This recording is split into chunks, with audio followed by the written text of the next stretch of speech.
অনেকেই জানেন অ্যান্ড্রয়েডের যে কাস্টম রম, তারপরে কাস্টম কার্নেল, এইসব মডিফাইয়ের মাধ্যমে একটা অপারেটিং সিস্টেম থেকে অনেক কিছু তৈরি করা যায় এবং সেম হার্ডওয়্যারকে আপনি বিভিন্ন রকমের সফটওয়্যার ইনস্টল দিতে পারেন।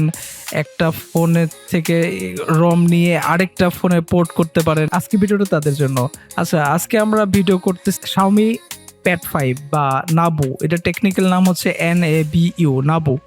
সো এটাতে বিভিন্ন কাস্টম রম দিছি আমি, এবং আজকে অনেক ঘাটাঘাটি করার পরে এই ট্যাবের ভিতরে আমি উইন্ডোজ 11 ইনস্টল করতে সক্ষম হয়েছি।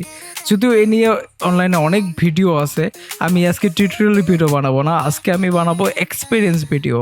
আপনাদের অনেকের মনে হইতে পারে যে আমিও যদি এরকম অ্যান্ড্রয়েড থেকে উইন্ডোজ 11 বা এই জাতীয় কিছু ইনস্টল দিতাম তাহলে কেমন এক্সপিরিয়েন্স হইতো। তো আজকে ভিডিওটা আপনার এই ধরনের প্রশ্নগুলো কভার করবে। আমি অনেক বেশি প্রফেশনালভাবে ভিডিও বানাইনি, বাট আমি যতটুকু বলবো ততটুকু সলিড একটা তথ্য দিব। ওকে, আমি আমার এক্সপিরিয়েন্স শুরু করি।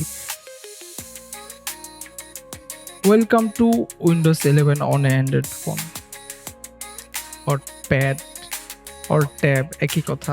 যাই হোক, এই হচ্ছে প্রথম এক্সপিরিয়েন্স। তো সর্বপ্রথম সব থেকে ভালো হইতো আপনার এই স্টোরেজটা যদি বেশি হইতো। ফর এক্সাম্পল, আমাদের বাংলাদেশে যে ভেরিয়েন্টগুলো আসছে সেটা সর্বোচ্চ 256 জিবি পর্যন্ত ছিল। আর আমি আরও গরিব মানুষ, আমার কাছে যে ভেরিয়েন্টটা ছিল সেটা হচ্ছে 128 জিবি। তো আমি 32 জিবির মতো আপনার ডুয়াল বোর্ড যেহেতু করছি, 32 জিবি পর্যন্ত আমি অ্যান্ড্রয়েডের জন্য রাখছি এবং বাদ বাকি 80 জিবি পর্যন্ত রাখছি এই আপনার উইন্ডোজ ইনস্টলেশনের জন্য। এর মধ্যে উইন্ডোজ বেশিরভাগ জায়গায় আবার খাই ফেলছে। তারপরে স্পেস পাইছি আমরা সর্বোচ্চ 37 জিবির মতো ফ্রি ছিল। আমি তারপরে কিছু অ্যাপ ইনস্টল করছি, এখন আছে মোটামুটি 31 জিবির মতো। দেখতে পাচ্ছেন আপনার একটা ফুল একটা কম্পিউটারের মতোই যা যা আছে, যা যা ফিচার থাকে একটা উইন্ডোজ পিসিতে, এখানেও তাই আছে। এবং এখানেও উইন্ডোজও অ্যাক্টিভেট করা যায় একই মাধ্যমে আমরা করে নিছি। দেখেন এক্সপিরিয়েন্স, এই টোটাল আমরা স্টোরেজ, র্যামটা বেশি হলে আরও ভালো হইতো। এই স্ন্যাপড্রাগন প্রসেসরের তথ্য, এই যে উইন্ডোজ অ্যাক্টিভেশন। প্রথম বড় সমস্যা হচ্ছে যে চার্জিং হচ্ছে খুবই স্লো, এবং তারা ওই লেভেলে এখনো পৌঁছাতে পারে নাই যে ফাস্ট চার্জিং হবে। তাই যার ফলে তারা অপশন রাখছে কি, যখনই চার্জ দেওয়ার প্রয়োজন হবে তারা সুইচ করে অ্যান্ড্রয়েড ডিভাইসে চলে যাবে। অ্যান্ড্রয়েড ওএসে চলে গেলে তারপর ওখান থেকে চার্জ দিয়ে আবার সুইচ ব্যাক করে আপনার ওইটা চার্জ দিতে হবে।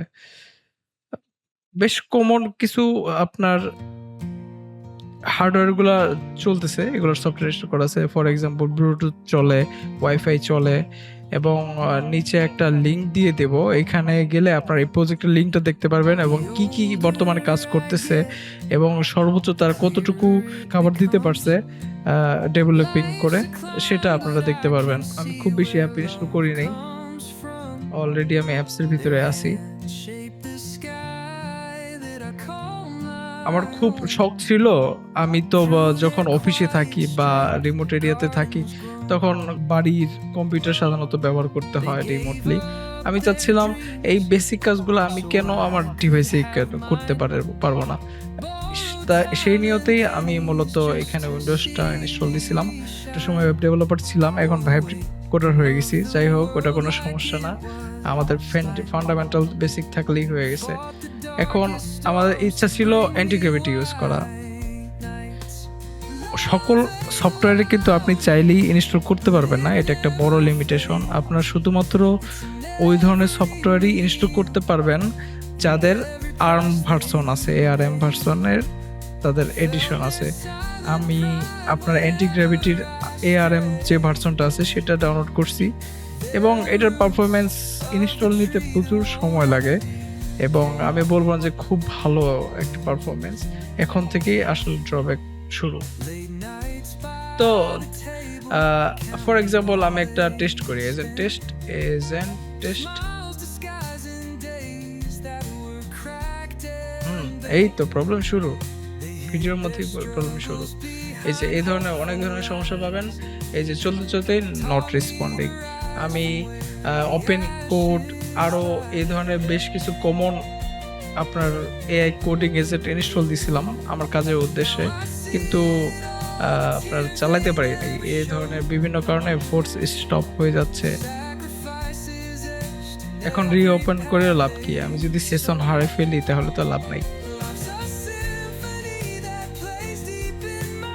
ওকে, আর এই প্যাকেজের মধ্যে আপনার বেশ কিছু ইনবিল্ড ফিচার ছিল, যেমন টুলবক্সে আপনার উইন্ডোজ অ্যাক্টিভেটেড করার জিনিস ছিল। তারপরে এটা একটু অন্যভাবে বললাম বিকজ এই ধরনের ওয়ার্ড উচ্চারণ করা নিষেধ। আমার আরেকটা মেইন উদ্দেশ্য ছিল এই কম্পিউটারগুলোতে অটোক্যাডের যে পুরান ভার্সনগুলো আছে সেগুলো ইনস্টল করা। লেটেস্ট না হয় নাই চললো, বোঝাই যাচ্ছে লেটেস্টগুলো রিসোর্স হাঙ্গ্রি হয়, এক একটা ফাইল সাইজ বিশাল। তো অটোক্যাডের কোনো এআরএম ভার্সন নাই, যার ফলে আপনি কোনো অটোক্যাড চালাতে পারবেন না এটাতে। এইগুলো মাত্র 2টার শুরু এবং এই লিমিট অন অ্যান্ড অন। সুতরাং বোঝা যাচ্ছে এটা আপনি ডেইলি ড্রাইভার হিসেবে ইউজ করতে পারবেন না। আমি খুব সম্ভবত আবার এটা ফুল আনইনস্টল করে আমি আবার অ্যান্ড্রয়েডে ফিরে যাব। আমি মানতাম একটু স্লোনেস হলে আমার সমস্যা হইতো না, কিন্তু এই ডিভাইসের বড় সমস্যা হচ্ছে যেহেতু চার্জ দিতে পারি না। চার্জ হয় বাট খুবই স্লো। 8000 mAh এর একটা ডিভাইস থেকে তো অনেক বেশি ব্যাকআপ আশা করি এরকম একটা বড় ব্যাটারি থেকে। কিন্তু দুঃখের সহিত বলতে হচ্ছে, যদিও এটা অ্যান্ড্রয়েডে প্রচুর ভালো পারফরম্যান্স করে, এক চার্জে 1.5 দিন 2 দিন অনায়াসে চলে যায়, কিন্তু এই অপারেটিং সিস্টেম আপনার যদি শাটডাউনও থাকে তাও চার্জ খাইতে থাকে।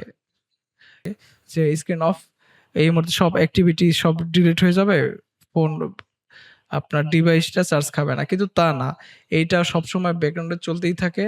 আপনি যাই করেন, আপনি যদি ফুল আপনার শাটডাউনও দেন তারপরও এটা চার্জ কনজিউম করতে থাকে, যার ফলে এত বড় ব্যাটারি নিয়েও আমরা সর্বোচ্চ একটানা ইউজ করলে 5 থেকে 7 ঘন্টা ইউজ করা সম্ভব। ল্যাপটপ থেকে অনেক বেশি। তারপর এটা যে খুব বেশি ভ্যালু প্রোভাইড করতেছে তা না। ফর এক্সাম্পল এই যে বেসিক অ্যাক্টিভিটি গুলো যদি না করতে পারি তাহলে তো সমস্যা। এইখানে আপনাকে ক্লিক করলেই আপনার সাধারণত অ্যান্ড্রয়েডে আবার ব্যাক চলে যাবে।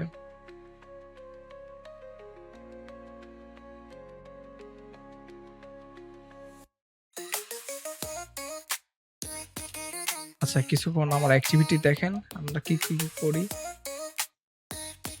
এই ধরনের মাল্টিটাস্কিং খুব ভালো হইতো, এটা যদি একবার কোনোভাবে ব্যবহারযোগ্য করা যেত তাহলে খুব ভালো মাল্টিটাস্কিং করা সম্ভব হইতো। 1 2 3 4 মাল্টিটাস্ক যে ফিচারটা আছে সেটা সাপোর্টেড। যাই হোক, উইন্ডোজ এক্সপ্লোরার রিস্টার্ট নেওয়ার পরে একটু ভালো হওয়ার কথা। হ্যাঁ, একটু ভালো হয়েছে। তারপরেও এটা কোনো রিলায়েবল আপনার একটা ডেইলি ড্রাইভার হইতে পারে না। আপনি যদি চান আপনি উইন্ডোজ দিয়ে যে ধরনের বেসিক কাজগুলো করেন সেটা করতে পারবেন। এই ফাইল আলা নেওয়া, কন্টেন্ট ওয়াচিং, ভিডিও দেখা, এই ধরনের কাজ আপনি করতে পারবেন। স্পিকারগুলোর ড্রাইভার সাপোর্ট করছে, স্পিকার কাজ করে। কিছু কিছু যাদের পেন বা আপনার কিবোর্ডটা আছে সেগুলো সাপোর্ট করে, এটা আমি শিওর হয়েছি। এবং অনেকের প্রশ্ন থাকতে পারে ম্যাগনেটিক যে কভার সেটা রেসপন্স করে কিনা। হ্যাঁ, এটা কাজ করে, স্ক্রিন আসলে অফ হয়। এবার আমি ক্লিক করছি,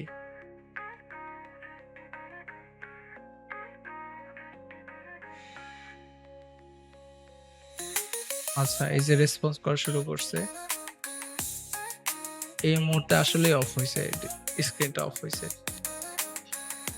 এবং এই টাইমটা এত দ্রুত যে আপনার ভিডিওতে কভার দেওয়া সম্ভব হয় নাই।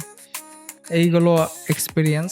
আপনাদের যদি মনে হয় না আমি আপনার থেকে আরো ভালো কনফিগার করতে পারি এবং আপনি আপনিও যদি চান আপনার ডিভাইসে Windows 11 ইনস্টল করতে চান তাহলে আমাকে বলবেন। আমি হয়তো এই ভিডিওটা যদি 30,000 ভিউ ক্রস করে তাহলে আমি এটা নিয়ে একটা টিউটোরিয়াল ভিডিও বানাবো।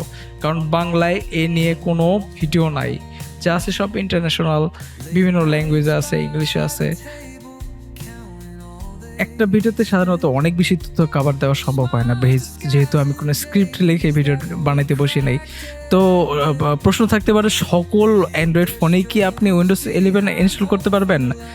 না। কিছু ইউজার আছে যাদেরকে অ্যান্ড্রয়েড পোকা বলা হয় বা তারা এমন এক ধরনের প্রাণী যারা গুগল বা অ্যান্ড্রয়েডের যে বেসিক লিমিটেশন থাকে তা সেটা টক্কর দিয়ে তারা সামনের দিকে চলে যায়, যাদেরকে সুপার ইউজার বলা হয়। এবং আজকে ভিডিওটা তাদেরকে নিয়ে 30,000কে ভিউ হতে সাহায্য করেন তাহলে আমি এরকম আরও নানান রকমের অপারেটিং সিস্টেম, রম এগুলো নিয়ে রিভিউ করব। এবং আমার কাছে বর্তমানে স্টকে বিভিন্ন রকমের ডিভাইস আছে, মোবাইল ফোন আছে, সবগুলো নিয়েই আমরা একটা করে ভিডিও করার চেষ্টা করব। এবং কোন রম কেমন পারফরমেন্স এগুলো যদি আপনারা দেখতে ভালোবাসেন তাহলে কমেন্টে জানান, যাতে আমি ইন্সপায়ার হই এই ধরনের ভিডিও তৈরি করতে। ভালো থাকবেন, অ্যান্ড্রয়েড ডেভেলপিং করতে থাকেন। Best of luck.